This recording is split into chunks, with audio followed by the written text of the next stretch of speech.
السلام علیکم ورحمۃ اللہ وبرکاتہ۔ مریض، بیمار اور میت کے متعلق کچھ باتیں بیان ہو گئی ہیں۔ ابھی چونکہ حالات کو سامنے رکھ کر دو چار خاص باتیں کہنی ہیں۔ آئندہ کل 23 تاریخ اپریل ہے، منگل کا دن ہے۔ منگل کے دن عام طور پر صبح کا پروگرام 9:45 بجے کا پروگرام بند رہتا ہے۔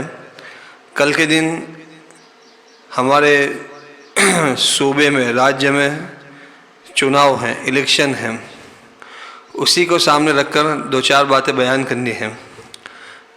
سب سے پہلے چناؤ میں جانا اور حصہ لینا ملک کے ہر شہری کا اپنا ایک حق ہے۔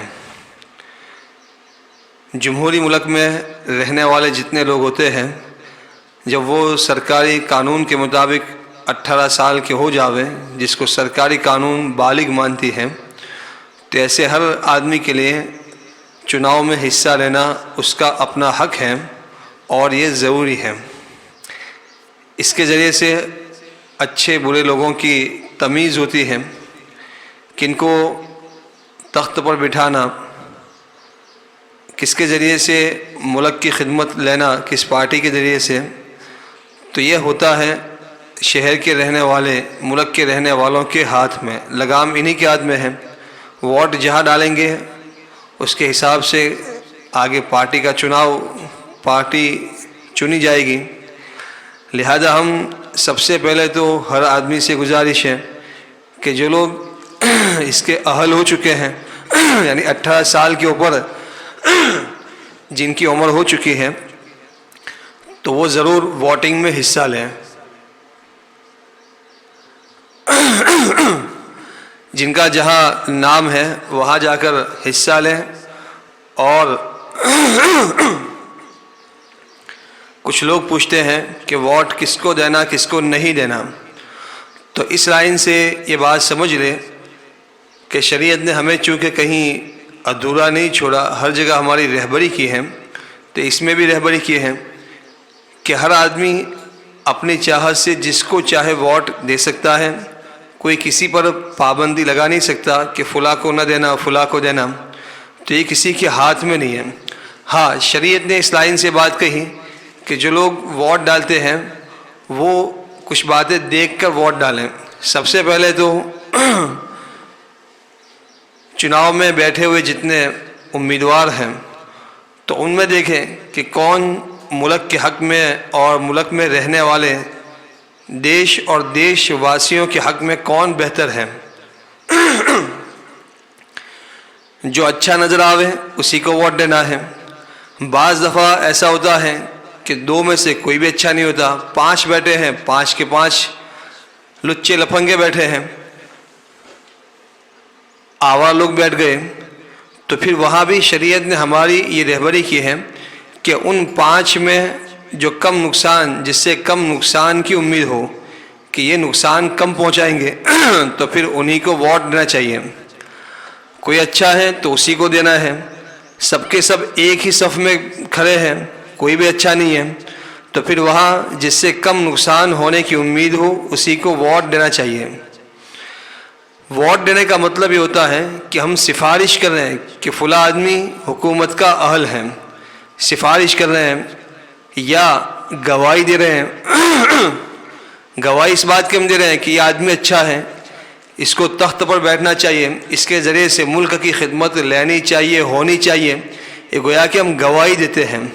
اور گواہی کے بارے میں قرآن کا صاف اعلان ہے کہ گواہی حق کی بنیاد پر دو، اور گواہی دیتے ہوئے چاہے خاندان کے خلاف ہی گواہی کیوں دینی نہ پڑے، خاندان کے خلاف، بلکہ یہاں تک کہا کہ اوی الوالدین والاقربین، چاہے والدین کے خلاف بھی حق بات جاتی ہو تو والدین کے خلاف گواہی دینی پڑے تو والدین کے خلاف گواہی دو۔ رشتہ داروں کے خلاف بات جاتی ہیں، سامنے والے حق پر ہیں تو ان کے حق میں گواہی دو، رشتہ داروں کے خلاف گواہی دو۔ تو مسلمان کو تعلیم اس بات کی ہے کہ وہ جہاں بھی گواہی دیں گے سچائی اور حق کی بنیاد پر دیں گے۔ تو ووٹ دینا یہ بھی گویا کہ ایک گواہی ہم دیتے ہیں کہ یہ آدمی اچھا ہے. اس لیے ہمیں شریعت نے تعلیم دی کہ اچھے آدمی کا چناؤ کریں تاکہ تمہاری گواہی سچائی کی بنیاد پر ہو. اگر ایسے ہی دے دیا لوگوں کی سنی سنائی میں، یا غلط آدمی کو پہچانتے ہوئے بھی ووٹ دے دیا، اور یہ عام طور پر ہوتا ہے اس چناؤ میں جو چھوٹا سا چناؤ ہوتا ہے شہر کے اعتبار سے، گلیوں کے اعتبار سے، تو اس موقع پر چونکہ رشتہ دار بھی ہوتے ہیں تو وہاں لوگ رشتہ داری دیکھتے ہیں. یہ نہیں دیکھتے کہ اگرچہ یہ ہمارا رشتہ دار ہے لیکن کسی بھی کام کا نہیں ہے، قرض میں ڈوبا ہوا ہے، یہ تو آیا ہی اس نیت سے ہے کہ قرض کو ختم کریں. غریب آدمی بیٹھ گیا اور نیت یہ ہے کہ غریبی ختم کر کے کچھ پیسے مل جاویں، تو صاف بات ہے کہ یہ شہر کی خدمت کرنے والا نہیں ہے. تو ایسے موقع پر شریعت کا حکم ہے کہ چاہے وہ رشتہ دار ہی کیوں نہ ہو، اس کے خلاف کا آدمی اچھا آدمی ہے تو رشتہ دار کے خلاف دوسرے کو ووٹ دو. تو بہرحال یہ ووٹ دینا ایک قسم کی گواہی دینا ہے، لہذا ہم اس بنیاد پر ووٹ دیں گے کہ یہ آدمی ملک کے حق میں اور ملک میں رہنے والوں کے حق میں اچھا ہے یا نقصان کم پہنچائے گا. تو یہ سوچ کر ہمیں جو ہے ووٹ ڈالنا ہے. ہم کسی پارٹی کی نہ ورود مخالفت کرتے ہیں نہ کسی کی حمایت کرتے ہیں، ہم نہ کسی کو اچھا کہتے ہیں نہ کسی کو برا کہتے ہیں. ہم تو ایک ہی بات جو شریعت نے کہی ہے کہ جو اچھا ہے اسی کو ووٹ دو. تو بہرحال ووٹ دینا ایک گواہی ہے اور سفارش ہے.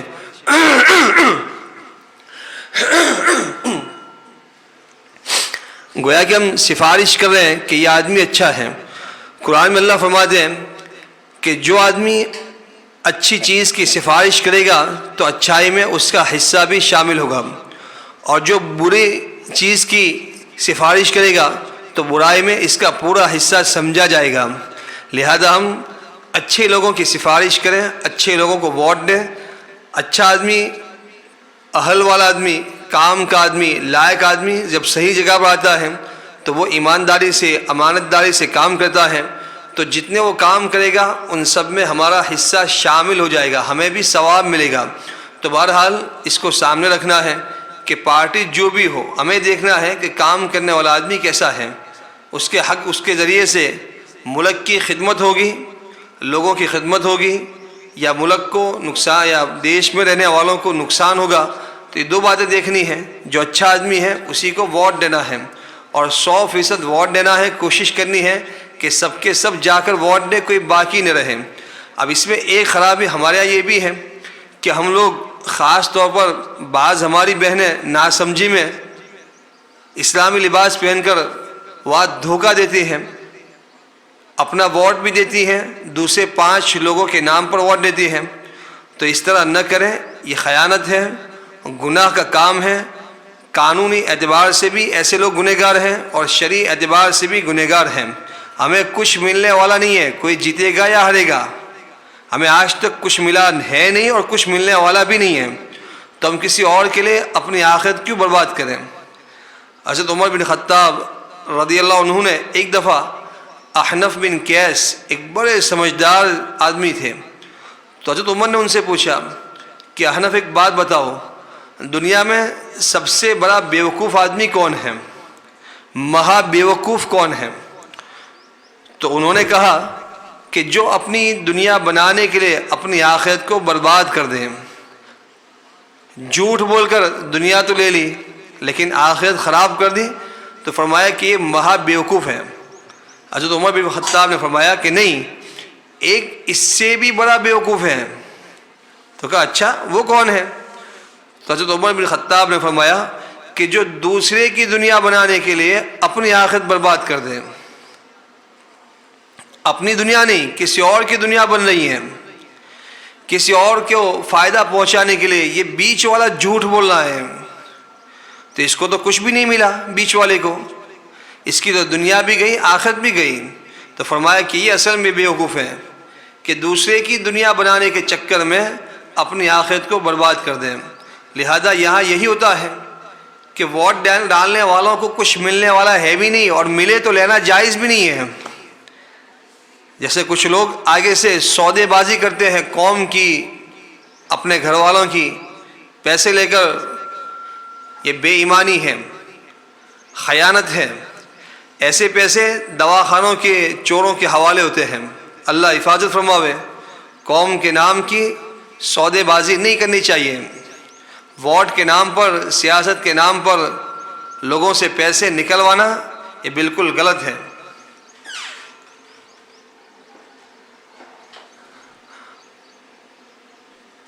تو یہ جو اس طرح ایک آدمی 5 کیا ووٹ ڈالے، یہ بھی گناہ کا کام ہے، اس سے بچنا چاہیے۔ خاص طور پر بہنیں اسلامی لباس پہن کر اسلام کو بدنام نہ کریں۔ پورے سال کبھی برقع نظر نہیں آتا، صرف ووٹ ڈالنے کے لیے دوسروں کے نام پر کے چکروں میں یہ لباس پہن کر اسلام کو بدنام کرنا یہ بڑا سنگین گناہ ہے، ڈبل گناہ ہے کہ خود بھی بدنام ہو رہے ہیں، دین کو، مذہب کو بھی بدنام کر رہے ہیں۔ لہذا اس سے بچنا چاہیے، مردوں کو بھی اور بہنوں کو بھی۔ اپنا حق ہے، اپنا حق ضرور ڈالنا ہے، لیکن دوسروں کے نام پر نہیں، اپنے نام پر ڈالنا ہے۔ آخری بات کہ ووٹ ڈالتے ہوئے ناخن پر سیاہی لگائی جاتی ہے، روشنائی لگائی جاتی ہے، تو علماء کا متفقہ فتویٰ ہے کہ اس روشنائی سے کوئی حرج، نقصان نہیں ہے، لگانے کے بعد وضو ہو جاتا ہے۔ کچھ لوگ لگانے کے بعد فوراً پوچھنے کی، صاف کرنے کی فکر میں ہوتے ہیں، کپڑوں سے صاف کرتے ہیں، رومال سے صاف کرتے ہیں، دوسرے ہاتھ سے صاف کرتے ہیں، تو صاف نہ کریں۔ اسی حالت میں وضو آپ کا ہو جائے گا، غسل بھی ہو جائے گا، آپ کی نمازیں ہو جائے گی۔ لہذا ووٹنگ ڈالتے ہوئے جو انگوٹھی پر، ناخن پر جو نشان لگائے جاتے ہیں، تو بعض لوگ اس کی مخالفت کرتے ہیں، یا تو لگوانے نہیں دیتے، کچھ لوگ لگوا دیتے ہیں تو اس کے فوراً صاف کرنے کی فکر میں ہوتے ہیں۔ تو ہم اس چکر میں نہ پڑیں، لگانے بھی دیں اور اس کو صاف بھی نہ کریں۔ اسی حالت میں انشاءاللہ وضو بھی، غسل بھی ہو جائے گا، نماز بھی انشاءاللہ ہو جائے گی۔ لہذا یہ خاص مسئلہ اس کو دھیان میں رکھیں۔ ہر سال جب بھی چناؤ کا موقع ہوتا ہے، اس موقع پر یہ مسئلہ ہم ضرور بیان کرتے ہیں۔ بہت سے لوگ ہفتہ 10 دن پہلے ہی پوچھنا شروع کر دیتے ہیں کہ اس طرح نماز ہو جائے گی، نہیں ہوگی؟ تو ہو جائے گی نماز، کوئی حرج نہیں ہے۔ لہذا اس کو یاد رکھیں اور ہمیشہ کے لیے یاد رکھیں کہ جب بھی چناؤ ہو، الیکشن ہو، تو ہمیں 100% حصہ بھی لینا ہے، امانت داری کے ساتھ کام بھی کرنا ہے، اور وہاں لائن لگتی ہیں تو لائن میں کھڑے رہ کر کام کرنا ہو۔ ہاں کوئی بڑی عمر کا آدمی ہے، محتاج ہے، تو اس کی رعایت کر دے، اس کو آگے کر دیں، ورنہ عام طور پر جہاں جن کی لائن لگتی ہیں وہ لائن میں رہیں۔ اور بہنیں ہیں تو بہنیں پردے کے ساتھ جاویں، وہاں جا کر بنا پردے کے لائنوں میں کھڑے رہنا، ایک طرف مرد ایک طرف عورتیں، تو کیا حالات بعد میں پیش آتے ہیں، کتنے نقصان ہوتے ہیں۔ لہذا اس سے بچیں، پردے کے ساتھ جاویں، اپنے چہروں کو بند رکھیں، وقت پر پہنچنے کی فکر کریں۔ ووٹ ڈالنا ہے، اپنا ڈالنا ہے، دوسروں کے نام پر نہیں ڈالنا ہے۔ اور انگوٹھی پر جو نشان کیا جاتا ہے تو نشان کرنے دیں، اسے مٹائے نہیں، مٹانے کے چکر میں نہ پڑے، رہنے دیں۔ اسی حالت میں انشاءاللہ غسل بھی ہو جائے گا، وضو بھی ہو جائے گا، نماز بھی انشاءاللہ ہو جائے گی۔ یہ 2-4 باتیں تھیں، بیان کر دی ہیں۔ بیمار کے متعلق جو باتیں، مسائل چل رہے ہیں، انشاءاللہ آئندہ کل تو منگل کے دن بند ہوتا ہے، بدھ کے دن انشاءاللہ مسائل ہوں گے۔ اور یہ اعلان تو خاص طور پر سن لیں، جو بیچ میں بات کہی ہے کہ ہم کسی بھی پارٹی کی نہ حمایت کرتے ہیں، نہ مخالفت کرتے ہیں، نہ کسی کی ورودھ کرتے ہیں، نہ کسی کی طرف ہم کھینچتے ہیں۔ ہم تو وہی بات کہتے ہیں جو شریعت نے کہی ہے۔ گزشتہ چناؤ کے موقع پر کچھ لوگوں نے کچھ اور باتیں چلا دی تھی کہ ہم نے فلاں پارٹی کی بات کی۔ ہم کبھی کسی پارٹی کی بات نہیں کرتے۔ جتنی پارٹیاں ہیں سب کام کرنے والی ہیں۔ ہمیں دیکھنا ہے خود، ہر آدمی اپنے اعتبار سے سوچے کہ کون سی پارٹی سے ملک کا، دیش کا فائدہ ہوگا، دیش میں رہنے والوں کا فائدہ ہوگا۔ تو جس سے فائدہ ہوتا ہے اسے ووٹ دینا ہے۔ اگر نقصان پہنچاتے ہیں سبھی لوگ، تو جس سے کم نقصان پہنچنے کا اندیشہ ہو، امید ہو کہ اس سے کم نقصان پہنچے گا، تو اسی کو ووٹ دے رہے ہیں۔ تو یاد رکھیں، ہم نہ کسی پارٹی کی ورودھ کرتے ہیں، نہ حمایت کرتے ہیں۔ ہر آدمی خود سمجھدار ہے، اللہ نے ہر ایک کو عقل، دماغ دیا ہے۔ اپنے دل دماغ سے سوچے، جس سے فائدہ ہوتا ہو اسی کو ووٹ دیں۔ اللہ عمل کی توفیق نصیب فرمائے۔